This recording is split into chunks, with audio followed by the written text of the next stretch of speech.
With you on this one for sure. A busy week and last few days for Joby.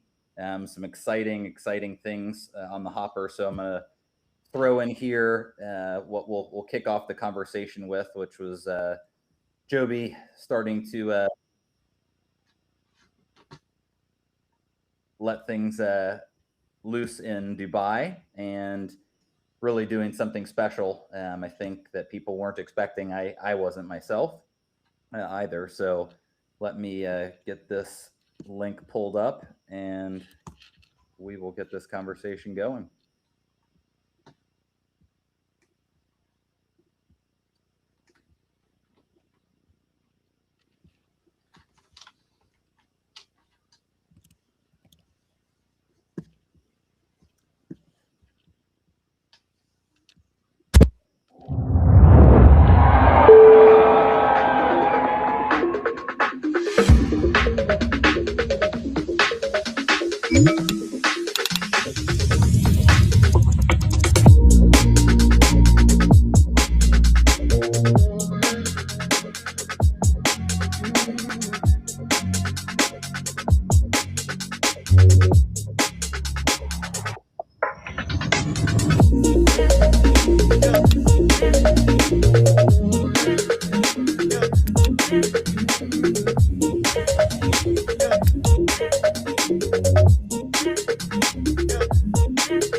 So exciting seeing that clip. I mean, what else could you ask for to be on the largest building on the planet? And I think, we can just pull up this little screenshot here. But yeah, what was your first take when you saw this?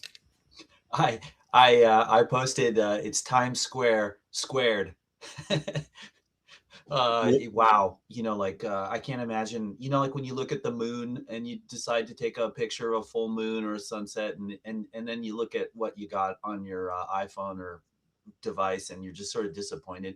I can't imagine what it must be like standing in front of that thing, looking up, what is it, twice the size of the Empire State Building, and it's covered toe to tail in head to toe in Joby.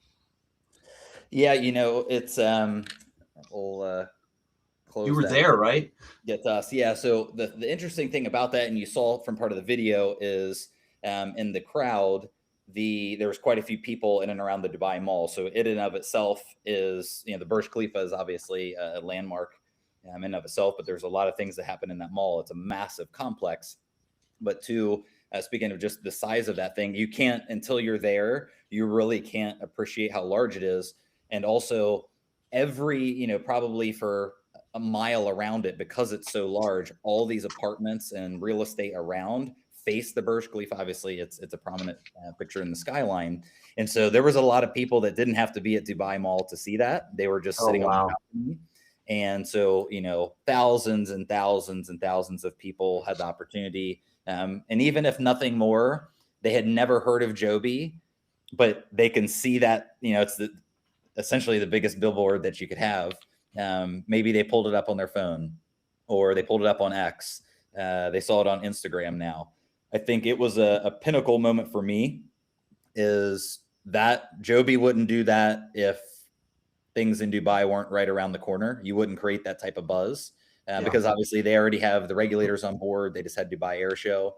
So yeah, that was touche to the team for pulling that one off. And then, as you mentioned, Times Square squared. Times Square was cool enough, right? Joby being there, Oh. and obviously, that's Blade's backyard in New York City.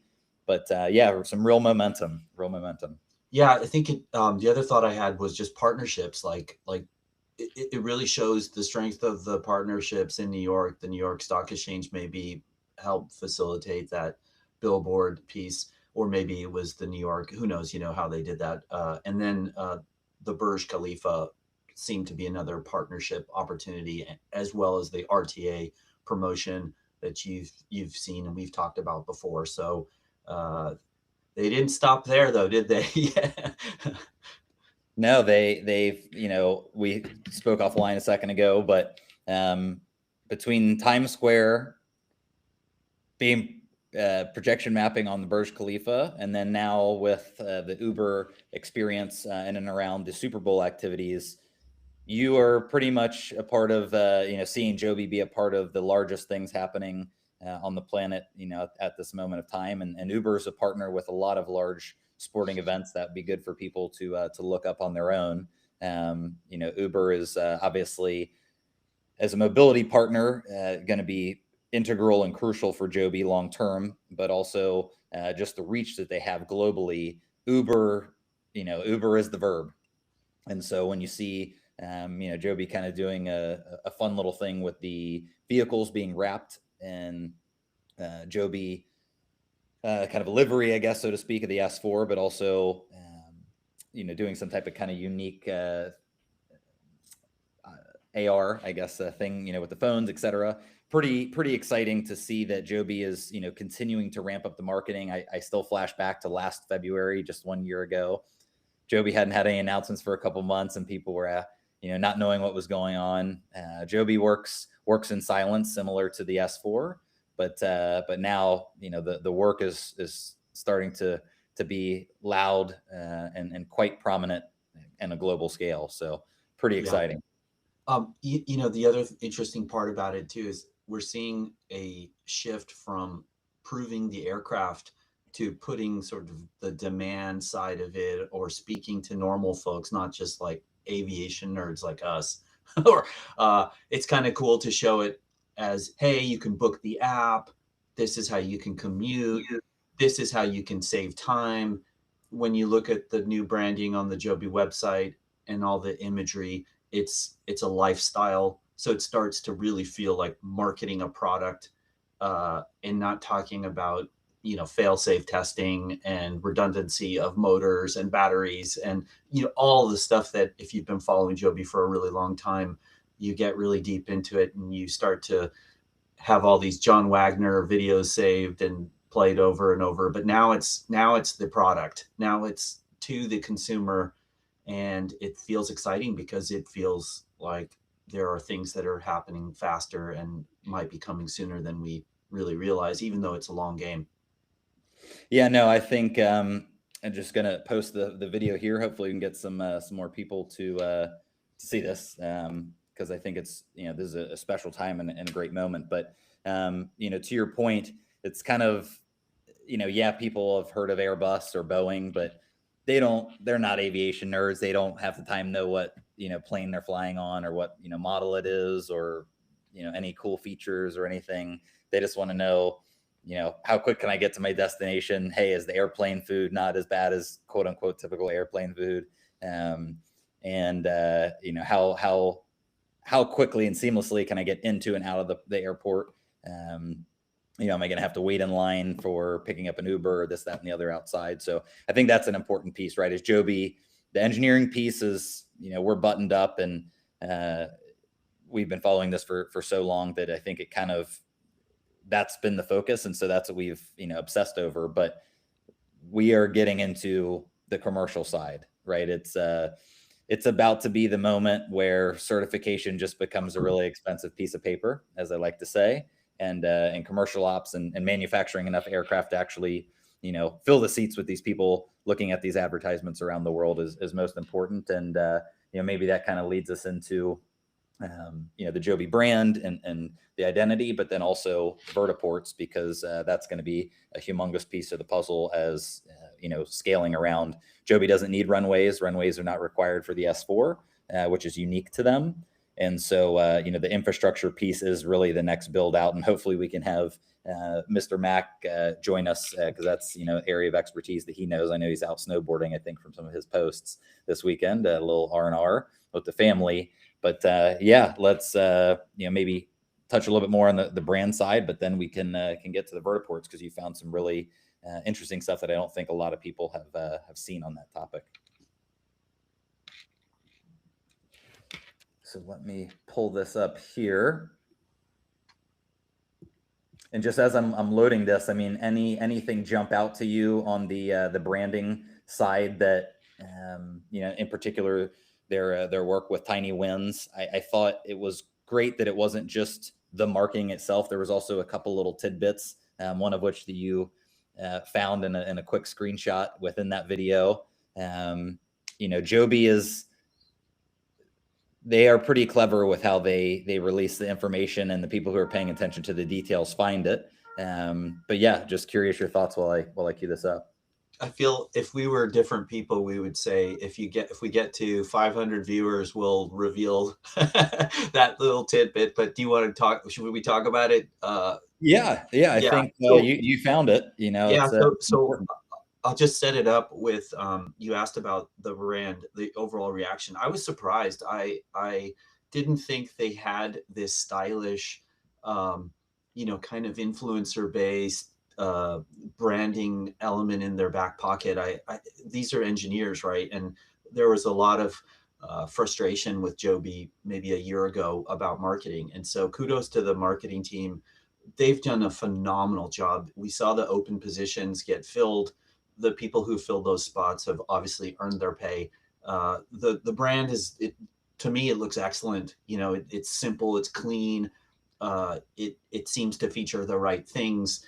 It's aspirational, it's beautiful, and it seems like it can plug and play and become I'm taking a Joby, and if they're first to market, I think that's going to be a huge advantage. And I think they're also doing the entire AAM industry proud, like being able to simply communicate all of this stuff, confidence, safety, comfort, ease of operations. And they haven't even gotten into all the other stuff that we talk about, like the bags moving and security clearance and the whole Vertiport experience. So to take all that and translate it into images and fonts that you can then see becoming, poster ads in subways and uh, flight cards for people to see when they get to the vertiport. I thought they did a fantastic job, and I'm excited. I was more excited after I saw it, and I had really low expectations. What was your reaction when you first saw it? Yeah, I thought when they acquired Blade, it was you saw the first inclinations or the first intonations, I guess, of this brand and the specific coloring, the font changes that they had made from previous things, and now you see the continuity through all the things that they do. They had that Dubai Air Show, obviously Times Square, the Dubai Burj Khalifa, projection mapping we just spoke about, and to me it just shows they are ready for prime time. They wouldn't. Joby's been so prudent with their money. They wouldn't also, I don't think they've wasted a lot of money because these things are large impact, but without a large budget. But I think, for now, people need to start to realize that this isn't the Jetsons, or, even if it ends up being flying cars or air taxis or whatever terminology gets pegged to the actual commercial operations of these aircraft, people have to know that it exists, right? And obviously, we've talked in the past about the Uber partnerships that they have, Uber partnership, and just alone in New York City, Uber has 120 million trips. It sounds crazy, but they do. And so obviously they're going to do some pushes and things to those current customers and some of their best customers, premium customers, to highlight this service. But yeah, I was just really excited to see. It's hard sometimes when a lot about a company, but people don't know about it, and it's not forward facing. And if they're not a aviation nerd, they might not care to watch Zach Reeder at Edwards Air Force Base testing the S4 flying, when it only needs four out of six motors to fly, etc. But yeah, it was just really important to see that also Joby is defining it, right? This is not a question mark. They went all in with the Tiny Win video, and we could play it to see Joby is putting their stake in the ground. This is who we are. To what you said. It's simple. It's clean. It's all the things that the S4 wants to be. It is a cutting edge technology in aviation, but just on the planet for people to move around. But that's not what's most important. Jobin, isn't about fancy renderings and this, that, and the other. He wanted people to save time to spend with their families and to do things that they love. And I think that this brand identity that they've selected and are leaning on says all those things. So Yeah, with it's while you're getting the video, it's interesting how you don't see a lot of animation in Joby stuff. Like they don't do a lot of CG rendering like some of the other OEMs. And to pick the moment when you start doing that to really show the entire end to end, from New York City, here's you walking out of your building, and it cheats a little bit in the video, and it shows the pullout goes all the way to the window of an S4 that then lands outside of Manhattan. But it's a creative way to kind of give you that feeling of what it would be like to just walk out of your, apartment and then jump in with your small bag and then get to the vertiport and what the experience of flying is like. And to translate that creatively, like all that engineering, the vertiport partnerships, the permissioning, the coordination with Uber, to just express that in just a couple minutes, and then to also reflect like the quality of the airline, the simplicity, the streamline, the minimalism. I thought they did a fantastic job. I think if you watch that video, you kind of get a feel for what it's going to be like, and then you can make your decision whether you want to fly or not. And I think most people will say, "Wow, that was so cool. I want to do that at some point." Yeah, no, 100%. So yeah, we'll play this video, and then maybe you can quickly just mention the nugget, and if people are Yeah. listening, So they if can if have if anyone's watching, see if you see a new location or a potential location that Joby might fly to in LA. There's a quick screenshot, and we can come back to it if you missed it. yeah. All right, here we go.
So while this finishes out the video, because I think there's the sound is cut out on the back end of this video, but when you get to see not just the actual marketing that they put out, but also some of these kind of storyboards and wireframes of what the passenger experience would look like through this portion of the video.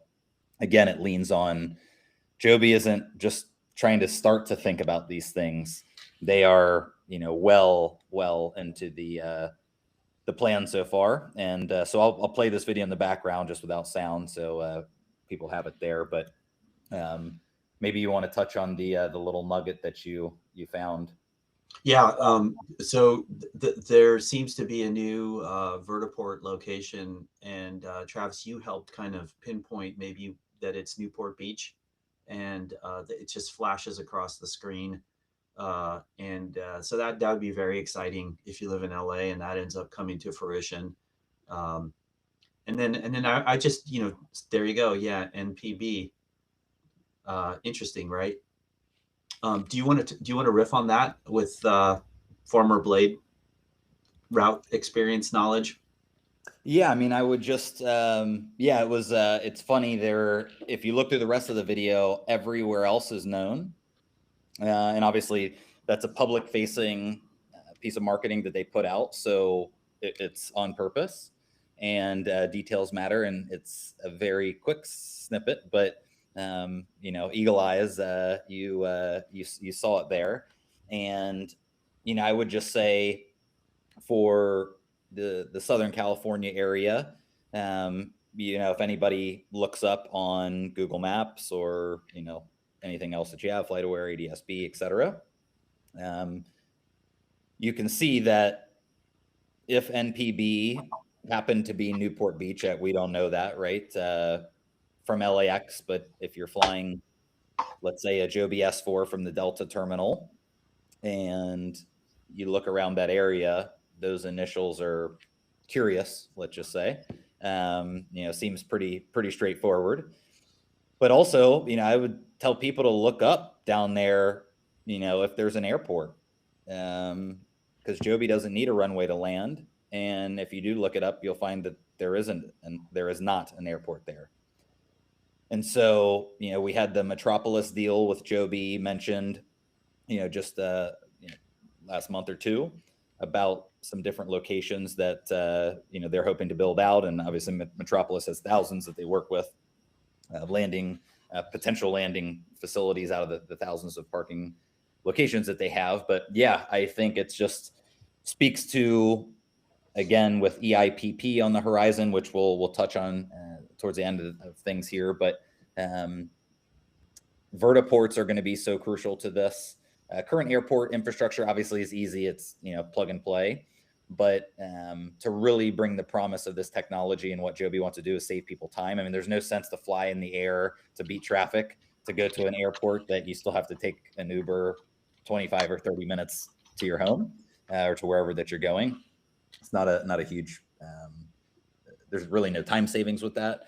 And I've said it before, something just from my time, this is not speaking about Blade today, but just from my time in the past, on the ground is what most people think you are getting around by flying in the air. But again, to what I just said, if you have to land at an airport, airports are not typically where people live. A lot of times they're inconvenient to where people live. So you're going to lose all the time that you make up in the air on the ground. And then it just actually becomes a burden because you added a step to when people would have taken just a car normally. So yeah, I think that was a great find by you. We'll see if Newport Beach, happens to be a location that Joby puts out there, in a more official capacity. But certainly if it's, something in their marketing materials, and everywhere else that they list was Manhattan, LAX, Dubai, things that we know, people can use their imagination. Yeah. Maybe, I don't know if sorry to throw this on you, but if you can pull up a map, it might be helpful for the audience for anyone who doesn't know LA County, LA, San Diego, California. It's about like 45 to an hour and 15 with bad traffic if you're trying to get from LAX to Newport Beach. So it seems like it's a perfect distance for the type of problem that people would have living in the area if you wanted to go to Newport Beach or and then what do you think? Do you think it opens up San Diego or Oceanside? It might be a little too far to go from Newport Beach if you had nodes and you wanted to go to San Diego, but maybe down the road if they have hybrid S4 or maybe if we have some positive news on the battery front, you could potentially start to think about San Diego. But definitely within LA, it would be a plus. High net worth people, beautiful area, and events, things like that. Yeah, no, I think, look, it's no secret that if let's say if Joby had an aircraft that could only fly, I don't know, 50, 60 miles, that wouldn't be super helpful because then you need to factor in range and everything else. But Joby doesn't have that. They have an aircraft that can fly much further, double that distance. So they're going to fly 100 miles or use 100 miles of range to start out with because they're going to have, extensive, way more reserves than are even required by the SBAR. But as we know from years back, Joby has already flown 150 miles. And that's still with reserves, obviously, because they're going to safely fly that and test that. So 150 miles on a purely electric. And that's without some of the other advancements that they've made over the last, 3, 4, 5 years. So when you look at, as we've pulled up right here, from LAX to San Diego, you're looking at about 130 miles. So that'll be a touch out of where they operate to start in terms of distance wise. But to Newport Beach, if that is a location that they have, if we take out San Diego here, you'll see Huntington Beach right in the sweet spot. It's about 45 miles, but also 50 minutes by car. And that's, this is on a Sunday. Yeah. And Super Bowl Sunday. So a lot of people probably aren't, are already enjoying themselves in the festivities. And how they would fly would not be exactly, although typically helicopter rotorcraft traffic does fly over the freeway, but right around an hour to an hour and a half is that sweet spot to really make the time in the air most valuable, and emphasize that you're getting around the pain point of traffic on the ground. And so this route right here, I think, is quite exciting, because again, you have SNA Airport, which is right here in Irvine, John Wayne, and obviously a ton of people live down in Orange County, and that's the airport that they have to use. But now, with the Delta component, which I think is going to be exciting, if you were landing at LAX and at the Delta terminal, you have now an option. If you live in Orange County, maybe not every airline flies out of every airport. And so maybe people who have to, maybe they live in Anaheim, or half, they're split distance. They have another opportunity where Delta can market to new customers that wouldn't typically use LAX. But now they would, because there's this other connection point. And I've already said, I think that's really, from the airport side, that's the premium product that they'll offer. Blade is obviously doing that in New York with multiple airports in the area. But if you could land at LAX and not have to deal with going through the horseshoe, and they've added the people mover and some other things, but yeah, I think it's pretty exciting. Yeah, I think maybe if you haven't experienced the pain of driving in LA when you need to get to some place on time, and the amount of prep work that you do, to leave a buffer, and then all of that stuff is really stressful. So to be able to travel across LA with certainty, it's a game changer, right? If you're doing business, if you've got to get somewhere and you land in LAX or any one of these other airports, I think this Vertiport network in LA, it's a great market. And hopefully we'll see some news and we'll get a better sense of what the whole plan is for LA as Joby starts to build more planes and get certified and things like that. But I think that could transform transportation in LA. And if the price point's right, democratize access and certainty when you need to get from one place to the other. So it'd be really cool to see. I have a bit more to talk about the brand if we want to just come back to that real quickly. Yeah, sure. And I just see that it looks like the share broke on showing the map. So I don't know if you were you able to see it, or? I didn't have the YouTube screen up. I just have our. I think it did break it. So I'm gonna. Oh, there you go. Yeah, now I see it. Pull this up so people can see what what we're speaking about here in terms of this distance, right? So currently, the morning in LA, about 55 minutes for this 45-mile journey. And then that, I've never seen that. I've never seen that short of a time whenever I've had to travel. And that's, again, I think, it is Super Bowl, et cetera. Yeah. I would just, say to most people here, which is interesting at LAX, and I doubt that it is highlighted here, but this is the horseshoe that I was speaking about. So this is where all the passenger terminals are. You see Terminal 1, 2, Tom Bradley's here. But sometimes just to get in and around this horseshoe, and depending on if you dropped off people at Terminal 1, you're in the inside lane, you wouldn't be able to get to the cut through that takes you over to Terminal 7. But sometimes it can take 20 minutes just to get around this loop, right? So the key is to getting out of LAX off of the terminals. This is a Delta terminal here. So they have their Sky Clubs in and around this location, but in the Terminal 2, Terminal 3 area at LAX. So anyway, I think these are all little nuances that hopefully, something to share with people, because if you're not familiar with LA, the map is deceiving. It doesn't really tell you all the specifics. Yeah, just personal point of reference. Last time I flew out of LAX a few months ago, I got stuck in that horseshoe. They divert you around this big open parking lot, which may have been a temporary thing, but I don't think it's improved. And I jumped out of the car and I jogged the last 500 yards, which I would have sat in traffic for 20 minutes just to go 500 yards. And So it's a real problem, and it's probably going to get worse. So yeah, so really cool. On the branding side, just coming back, I think this is an important point. But when you think about the Joby brand, when you saw the video, when you go to the website, it's colorful. It's like it's colorful, it's bright, it's clean, and it just it might be just me, but when I look at some of the other OEMs, they seem to be marketing like a almost like a military heavy, darker, all black, like dark mode kind of travel, and almost like what you see in Fallout, those rotor vehicles and what you see in video games. And I think that's been pretty popular, maybe just because of the demographics of who's getting into aerospace, and I don't know why, but I think they stand out. I think their visual identity stands out as bright, cool, fun, fashionable lifestyle, time savings, real simple, low on energy on the engineering side.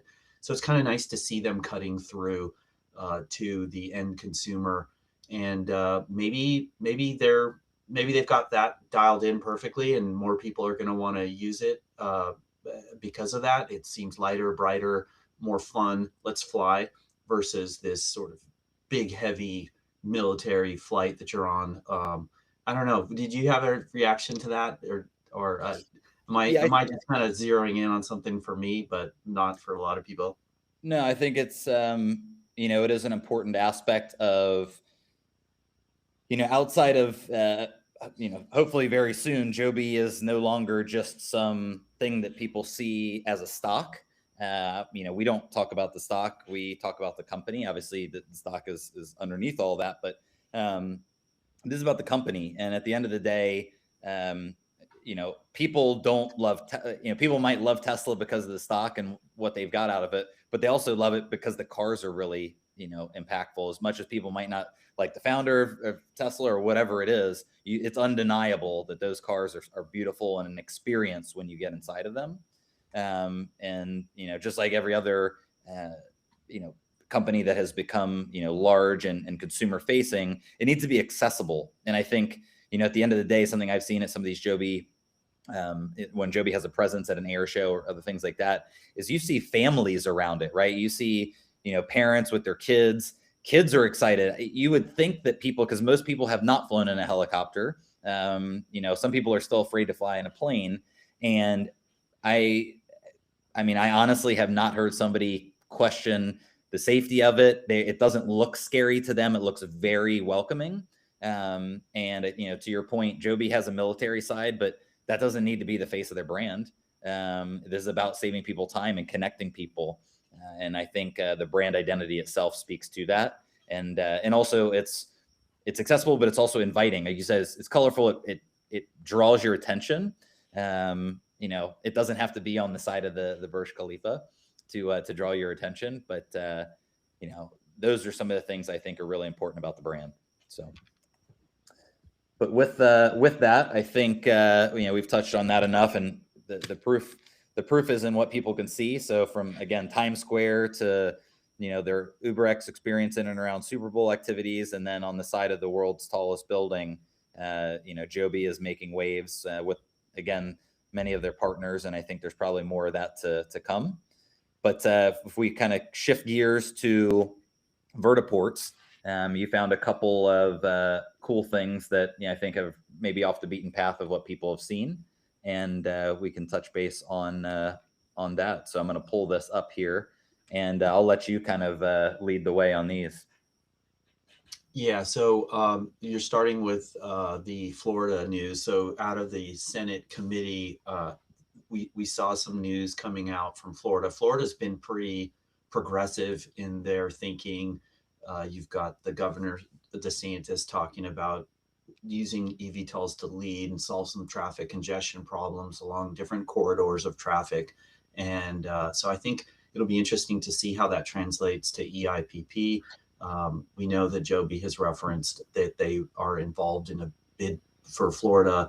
The bill is kind of like a boring bill, but it's the kind of boring bill that helps build the infrastructure and gets all the things in order. So there was a debate around liability.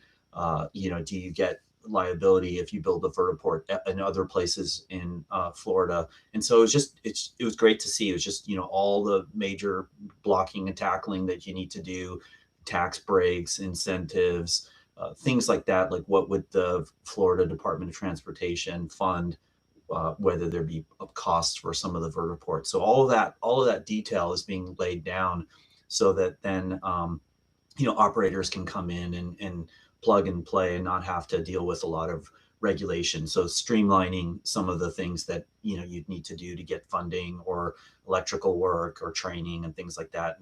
And one of the interesting takes I saw on it was that maybe this is Florida trying to become the Delaware of vertiports, so sort of just reduce the friction, clarify liability, and then start to pull capital into the state. And I think Florida is very, hey, we don't want to pay for everything, but it opens the door to making it easier for private capital to come in and play with public funding or streamlining or infrastructure improvements. And then I think there's some training operation pieces there as well.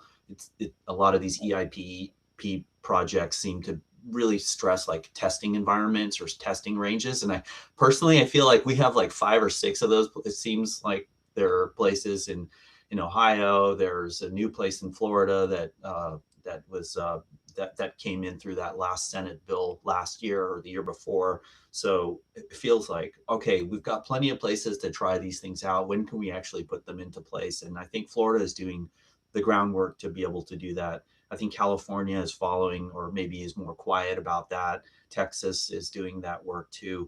New York. So it's starting to come together. And that Florida bill moving out of committee was good news, I thought. Yeah, I think we've you highlighted all the key points here, but we're starting to come to a place where now that the aircraft themselves, you can't count your eggs before they hatch. But at this point, Joby has certification on the horizon, and that's going to be with eIPP. We'll still see how that evolves. I think it's still more of a demonstration air show type of capacity. But for Joby, uniquely in Dubai, since they have that 6-year exclusive to be the air taxi operator there, this is getting very real. And that'll also be when I think some of at least in the States, some of these governments and other entities realize that, hey, this is for real, and people are not going to want to be left behind. And I'm not a big fan of anything FOMO in life. I think that's not the way to live. But this is kind of a slow burn in terms of building out the infrastructure, or if there's heavy red tape for getting permitting and et cetera done. So it's really good to see that some of these things are have been for several years, but really starting to get some steam as the certification is on the horizon for Joby and others. And then I will just say, in particular to Florida, as you said, just from the business side of things, there's a reason why a lot of things go to Florida. Florida's a unique place, but there's a lot of tax incentives too. And for a capital intensive business, certainly a good place to be. And the amount of money from the investor side, and the amount of institutional investors, hedge funds, all everything in and around that space, a lot of them have left New York and still obviously have some presence there, but are also heavily moving operations to Florida. And so I think people can use their imagination on what that's going to look like. And if they've been used to flying around using a blade to get between the Hamptons and the city, or the city to JFK, and then all those people move to Florida, you already have a customer base that's ready and willing. So maybe with that, I can flip over to this New York. Yeah, just to wrap that, one of the interesting things about when you watch that space for vertiports, and you dial into these webinars that are public, or watch anything on YouTube, you'll see a lot of the kinds of questions that come up from lawmakers or supervisors or local officials. And on the liability side, it's interesting to see the discussion, right? Because everyone's kind of worried about different things, and their job is to look out. And so it's a window into what are the blockers. And so in this case, it was about liability. Airlines have liability basically waivers for things that happen right at airports. And so the discussion was, if Florida allows these vertiports to exist in other places, does that liability transfer to smaller vertiports? What if you put a vertiport in your backyard? Is the liability waiver extend? And so that's a good discussion, right? So you can kind of see how we're moving into this new form of air transport, and good questions are being brought up. In this case, it didn't stop the process. It was just a window into the kinds of questions that come up. Other things that come up if we move into that more rural example are questions around electrification. And I think everyone's hearing that and seeing that in the news, these data centers, and we're going to be constrained for power. Is everyone's utility rates going to go up? And what happens when you need to draw in power into a vertiport to be able to power electrical flight? So good questions, good. There's answers for all of this stuff. And on the rural one, it was really interesting to see, because not only is it a rural vertiport network in upstate New York, but the developer is one of those progressive developers that's looking to see the future and thinking that, hey, these vertiport networks are going to be valuable. And so the landings company is one of those progressive companies thinking ahead and trying to coordinate locations that can then plug in and be a node into the larger, maybe early launch markets. So if you're in New York, Joby's focused on New York City and the airport traffic. But then as you start to go out to the Hamptons and upstate New York, other interesting piece of it is it is tribal. So you start to bring in other communities that may not normally be part of the first conversations. And so just an interesting, angle where somebody, just like we talked about last show, we showed a plucky real estate developer, or a real estate agent, basically marketing the vertiports in Dubai as with the proximity to local condos that they were selling, and how these units are going fast and the vertiports are coming, and you're going to be close to these vertiports. So it's really exciting for me to see that whole ecosystem of other players who traditionally might not have thought 5 years ago that they would be talking about vertiports or building that into their plans. So I think it's another early indicator that there's going to be a lot of interest and excitement, not just from developers of malls, but developers working with rural communities. And the use cases could be different, right? They could be for medical supply, it could be for one-off kinds of trips, but it'll be really cool to blink your eyes and 5 years post launch, see all these different communities feeling and already starting to think about electrification, liability, and how they can feed into the broader eVTOL nodes or networks. Yeah, no, it's I think as we see vertiports, as we said, like where these things can land as close as possible to where people live, that helps to emphasize the promise of these vehicles. Joby doesn't need runways, and you're going to find those at airports. So it's going to be important that Joby has the unique ability to also land at an airport, but they certainly don't need the runway.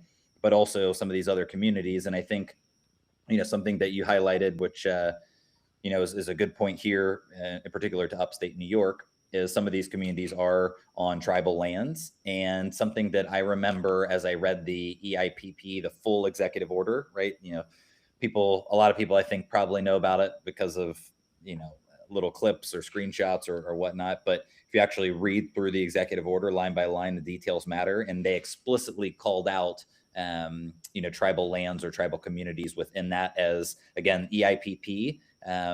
People have been it's maybe been miscommunicated in the space by some, but it is actually not the manufacturers themselves who do the applications. It is the city, municipality, tribal community, etc., that actually puts in the submission. The manufacturer is just a partner in that submission. And so I think that's also crucial too, because obviously Joby has quite the runway, and recently investors were happy to buy $1.2 billion worth of securities and other things, derivatives and stock of Joby. But it helps if the local community is also, I'm not going to quote unquote foot the bill, but be also a partner in the building of it. So it's an investment for them just as much as it is an investment for Joby as the manufacturer side. So yeah, great little nuggets there. And then as we kind of can roll to the last little bit of the things where we talk on eIPP, I do want to throw in a shout out to somebody, but it looked like you had something, so go for it. Yeah, I just put one more link in. It's to the Alpharetta Vertiport, the North Point summit, where there's like a hotel, and they've kind of mapped out on the map where a vertiport would go as part of a broader development, and that's in Georgia. So again, it's close to hotel rooms, and there's a whole redevelopment site that is in place. And again, another example of another developer community that's placing the vertiport as a selling point to bring in demand to that area. Not necessarily talking about the ability to beat traffic like the LA example, but more, place to point to point. So it's kind of exciting. We're starting to see developers on their own, outside of announcements from the OEMs, talking about these brand or vendor neutral locations, and just working through the local community process to build the power and infrastructure to do this. But it's starting to happen. It's starting to happen. It's not coming from the Jobies and the Archers and Verticals and Betas, but there are commercial real estate people and investors who are starting to see this happen, and we're getting these early sparks. Yeah, no, it's great to see. And I wasn't able to pull up the full site, but here's just a picture. And again, interesting, as we spoke about before, you see this is a future land use map. And so again, hopefully we can get Mac to maybe share some ideas about land use and this development, because this stuff takes a lot of time. There's a lot of players involved, local cities, city councils, etc. But yeah, all over the map you see these. And yeah, I think for me, just one little highlight around eIPP is, again, it's something in the space where there's a lot of buzz, there's a lot of use of buzzwords, but at the end of the day, you have to have aircraft that can fly in order to be able to serve any of these. So you can be a part of an application for 20, 50, 100 cities, localities, etc. You have to have enough aircraft to be able to service them, and you have to have the infrastructure. You have to have things like a rider app, but also MRO abilities, partners like Uber to take care of that last mile. Toyota, a huge, obviously, piece of the puzzle to actually build these aircraft at scale alongside of Joby.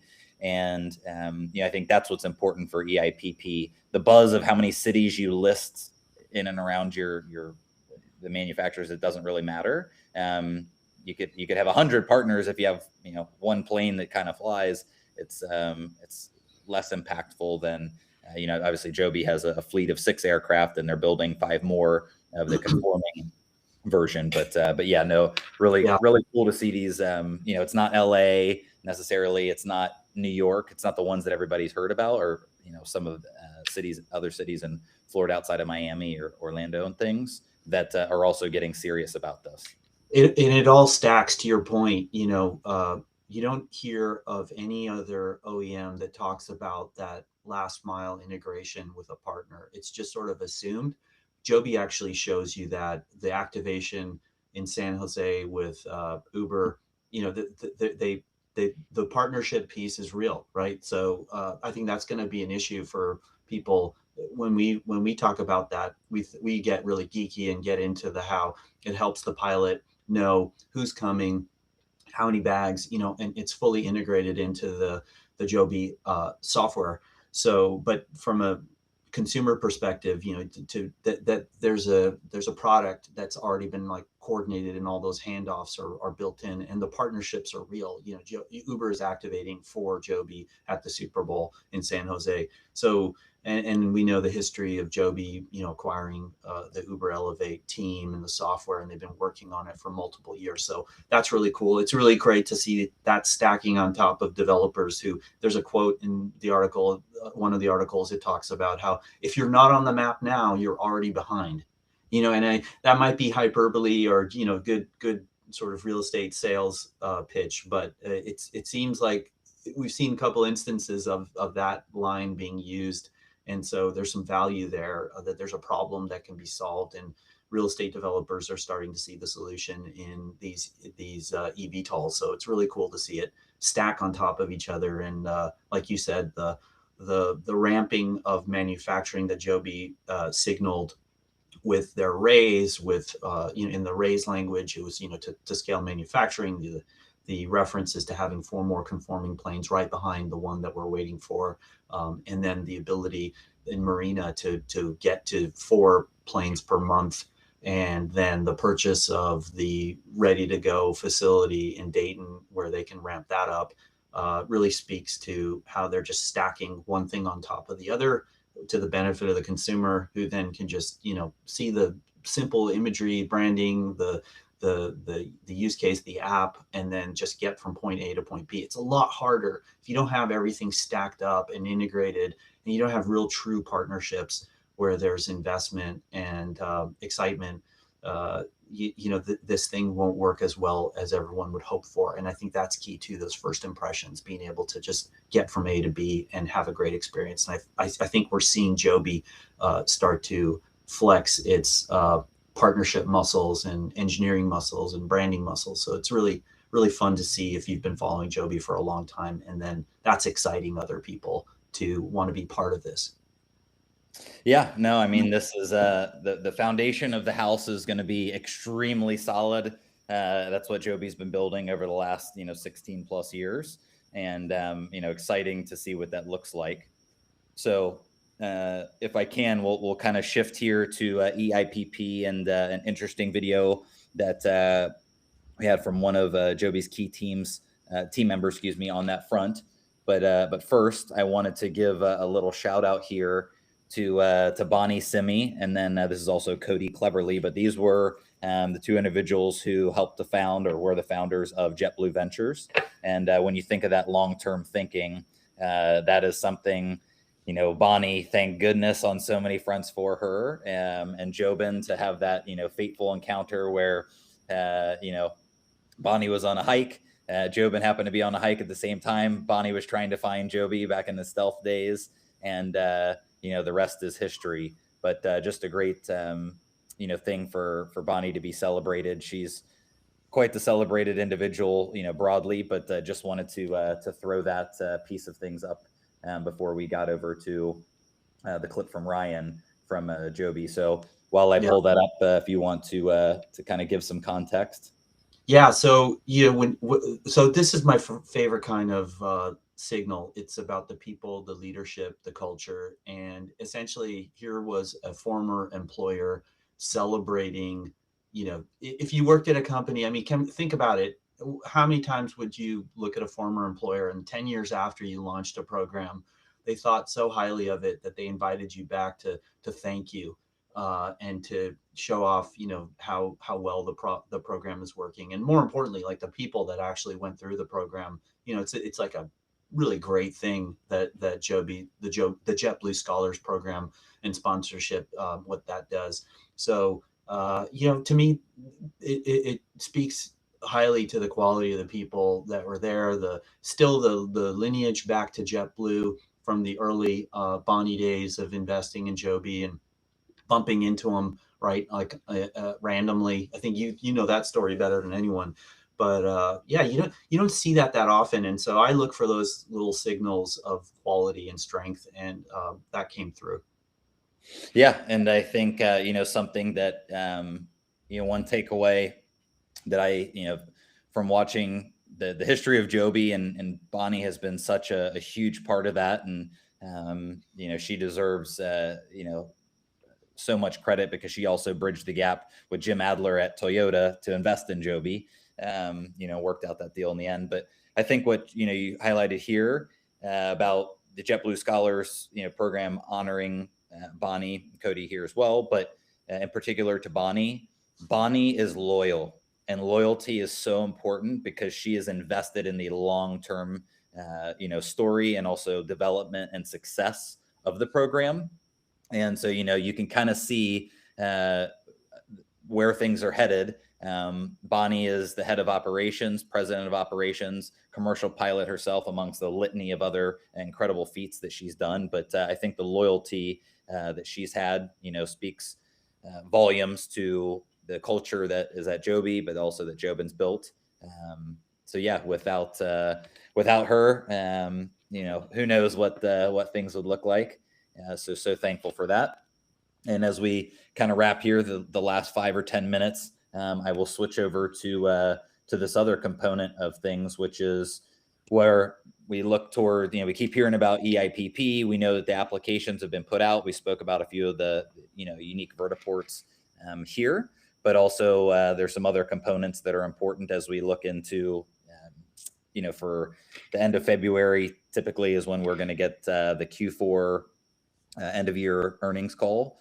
So that's an exciting thing upcoming. But then as we close out the back half of Q1 and get into Q2, I think there's probably a lot more, exciting things to see from not just eIPP, but also Dubai. The main vertiport there at Dubai International Airport is going to start to wrap up. They just posted, or Oliver just posted something about the American University vertiport is ramping up. That's right at the base of Palm Jumeirah. So yeah, a lot of exciting things upcoming for Joby. So I'm going to play this video for everybody here. And this is, excuse me, Ryan Naru from the Aviation Policy and Regulatory Affairs team at Joby, where he's a lead. And this is just him speaking about 3 different kind of areas of focus for eIPP: major markets and central terminal areas, better rules, in particular to FAA, and then readiness wins. Operational readiness is a top priority for the selection process of Joby. Obviously, just because people apply, they still have to have had an aircraft that has gone through extensive testing. Joby is obviously well past 50,000 miles at this point of testing across multiple aircraft, including the 6 that they have currently flying. And without further ado, we'll play this video and then kind of wrap up on some of these ideas.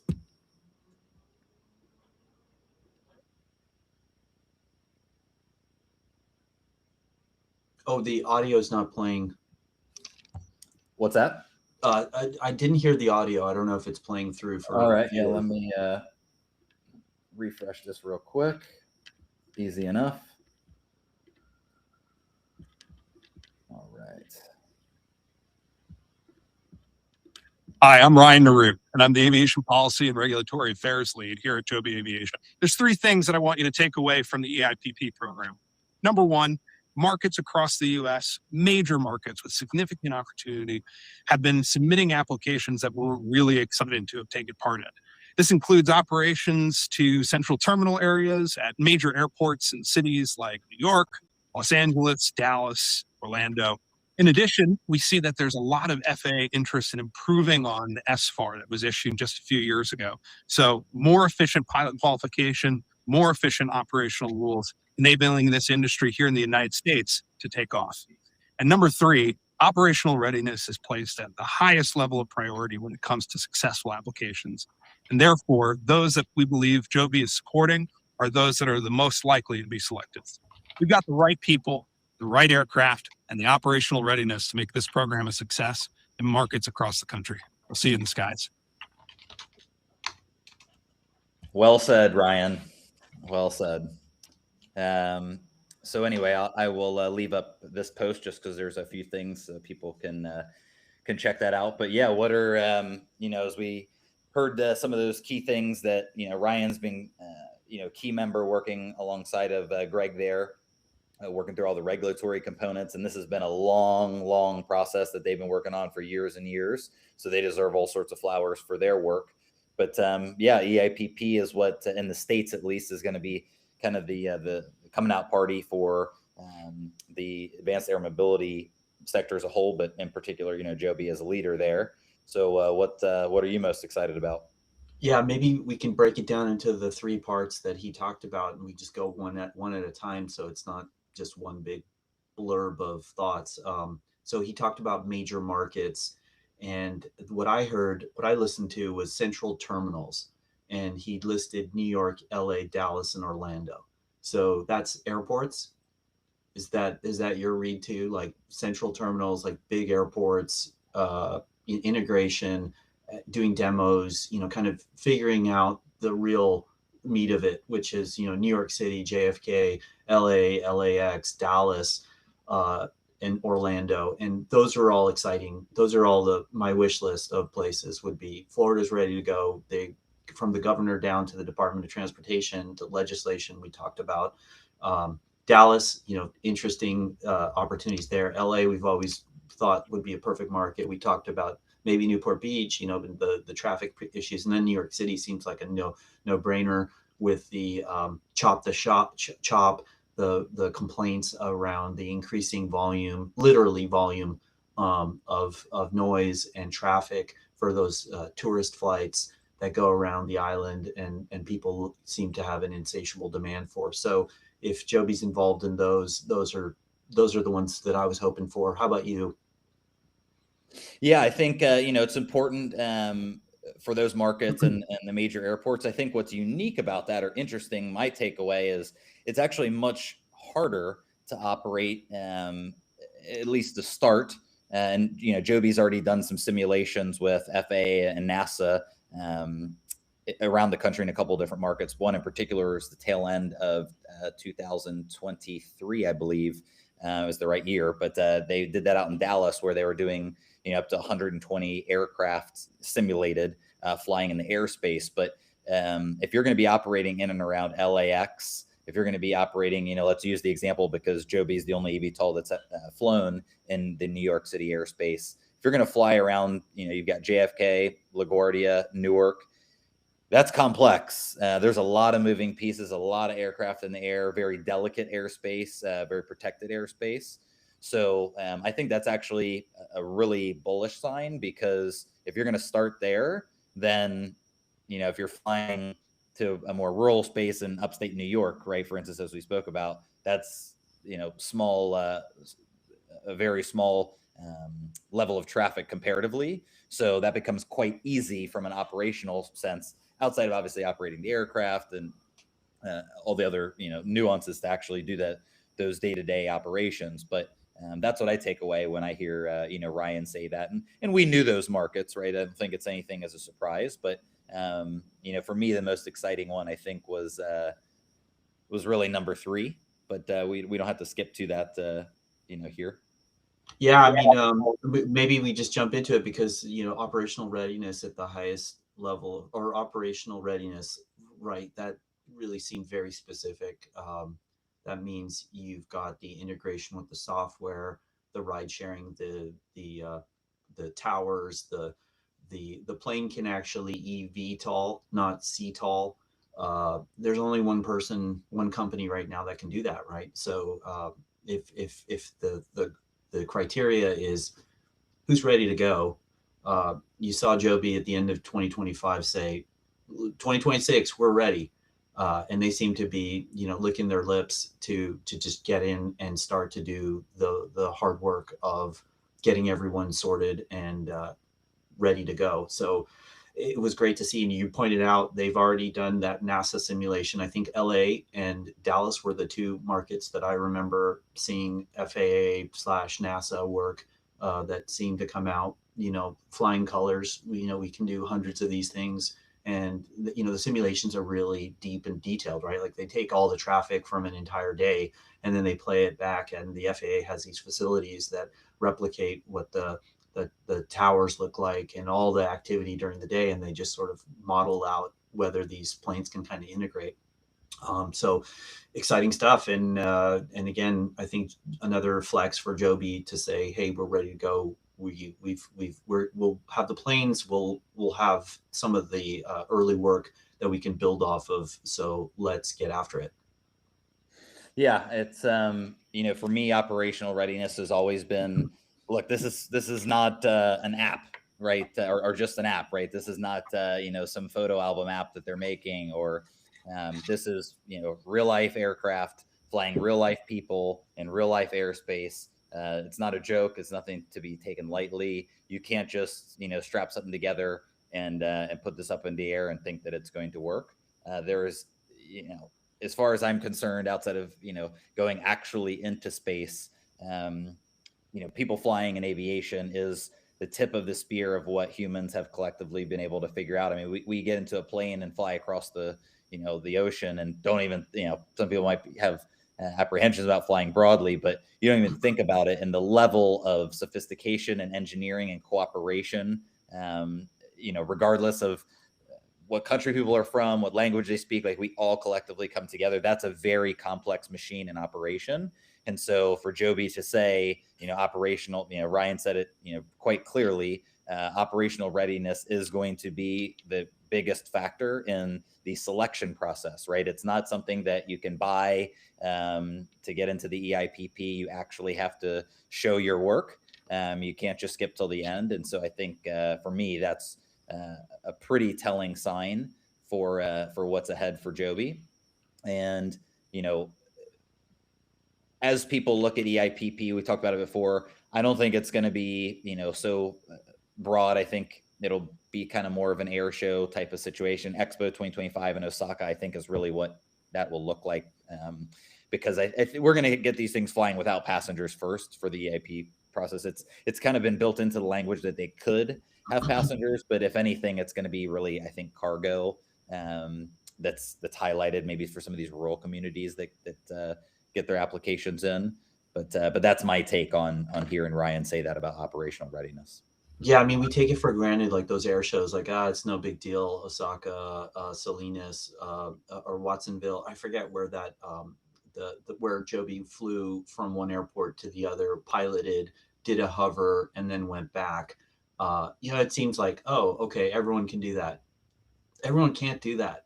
That Joby did that, and everyone's at a different place. So if that's a criteria, like you want to have a pilot in the plane and really test some of those to tower kind of communications, and even test some other things, maybe this eIPP operational readiness will allow Joby to push beyond that, but we'll see. And if the climate's right and the appetite's there, the only OEM that can do that is Joby, and so it'll be pushing the frontier as we move into this eIPP regime.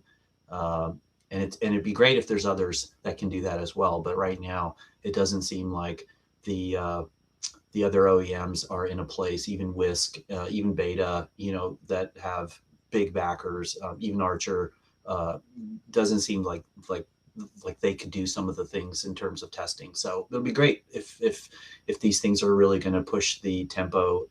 Joby will be ready to do that, and all the way through to ideally having a few more planes if they can spare them and they're not being directed to type certification. But we know Joby has other planes as well, and they can be on multiple continents and help move this forward. Yeah, no, 100%. So I'm going to highlight something that you said, which is something key that Joby had put out. This picture says, picture's worth 1,000 words, and 2026, we're ready. To your point, I'll give you the last word, but for what I will say to it is eIPP. Again, if there's not passengers on board, Joby will be able to utilize their current aircraft fleet, which what they've demonstrated, they have 6 S4s that they're using, but one of them, of course, is the hydrogen variant. So let's say that they have 4 or 5 that they're willing to use for this, or 3 to 5, right? That means 3 or 5 markets that they'll be able to highlight and show their aircraft. But then they still have, 5 conforming aircraft that are being worked on. And so for me, when I see 2026, we're ready, eIPP, Joby can handle with the aircraft that they already have. And then as Dubai comes online, they're going to have the conforming plane that we've heard about. And just because they said they've turned on the first aircraft doesn't mean they've also haven't turned on the second or the third or the fourth or the fifth. And I think, we've talked about this online, and I've never really said it more broadly. But my gut feeling, I have no idea, but I feel like when Joby goes live in Dubai, you're going to see more than just one airplane. And that I think is going to shock people because they just aren't thinking that way, but they Mhm. should. And so, yeah, you start to see where eIPP isn't even a distraction for Joby. And they've already, they've flown at Salinas and Osaka at the same time with Dubai, which was a huge operation right on the heels of it. So Joby can literally be flying in 3 different countries. They have the team to do it. They have the infrastructure. They have the partners to do it. And, eIPP is going to be tremendous in the States. And I'm so excited to have this, happen. And, living in LA, I mean, it would be awesome if it's in our backyard. Wherever it is in California, I'll certainly be driving to see it. But then also, Dubai, all eyes are on Dubai. And when that comes online this summer, towards the end of the year, scaling into having, actually passengers on board. Wow. We have a really exciting future ahead of us. And I think people still are, doubting that, and which, they have the right. But Joby has, pressures of privilege, and they are, I would take them at face value when they say 2026, we are ready. So with that, Yeah. I'll leave the last word to you, eVTOL. I'll just say, I think the RTA agrees with you, uh, and have said so from the Crown Prince, if I'm getting the structure right, all the way through to talking about leadership development, and in one of their videos showing the Joby S4 as one of their successes. So it seems like it's a whole country effort in Dubai. Here in the US, the eIPP is a whole country effort connecting, all the communities, all the use cases, talked about medical, talked about rural, talked about uh, uh, other communities that normally don't get included. So that was really cool. And then just to geek out a little bit, Ryan talked about improving the SFAR, and when you get to readiness, I think that's a very important point. When you listen to Joby talk about the SFAR, it's very granular. Like they were talking about how the SFAR might constrain their ability to train pilots optimally for eVTOL flight. And one nuance that I picked up on which was fascinating, was they're getting into the granular details of, if you're a pilot and you're learning how to fly this vehicle, it's really easy. But if you're a helicopter pilot, you're used to your left hand doing one thing and your right hand, and some of that shifts when you get into the F-35 kind of electronic simplified flight, and having the computer control some of the activity. And I remember Joby talking about how they thought that optimally, you would do a different order of how you train pilots. So you might want them to actually, first thing they do is, maybe they get in the simulator, but you also want them to just go up and down in the Joby S4, and just to get comfortable with that up and down action, and then go back in and do some more simulation. And then when you come back and do more complex operations, you've kind of got a little bit of an intuitive feel to it. And so I haven't heard anyone else talk about that level of detail, and also pushing the thinking when the SFAR opened up and allowed people to think about maybe using simulators in different ways, and some of the advanced technology that might make it cheaper to train pilots, or more effective. So that's another signal I look at in terms of OEM maturity and readiness, is, are they talking about things like that? And we know Joby has a pilot school. There's a lot of interesting things happening where that pilot school is. If you're on Reddit and X, there's been some discussion around certain planes that might be flying back and forth and what's going on. But it again talks about how Joby has been doing this for multiple years. So even though the plane technology was dramatically changing year by year, they also were running that air operation with conventional planes and using the Elevate OS software. And so you start to see an organization that is doing all of this, and it all is stacking up now. And so when they say they're ready for 2026, it's not, a flex. It's actual, built on multiple years of Joby employees taking these conventional planes, getting that experience of how to integrate the software, all the way through to the pilot school. And you know, we talked about Bonnie going back to JetBlue 10 years later. I mean, we're talking about a culture that thinks about the long term, thinks about development, thinks about safety, you know, and integrating that into one organization. And so it feels like they're ready to go. I think they're deeper in all of these areas than most. They've got a toe in autonomy. They've got a toe in the software side, the integration, the working down the stream with hydrogen. So it's great to see a company that is now starting to be able to put that into more visible display. And I think this eIPP, you know, with the opportunity to influence the SFAR, the major markets that they would be in, plus some of the other ones, and then just being able to showcase that they've thought through and that they're ready to go with pilots and training and things like that is pretty exciting for 2026. Yeah, no, well said. And you know, looking forward to the next little bit of things. We've got the earnings call will hopefully be sometime the tail end of February, beginning of March, at least historically has been.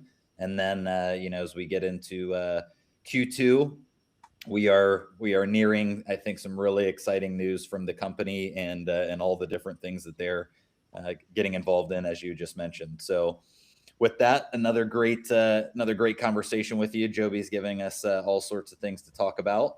And until next time, see everybody again here soon. Thanks again. Take care.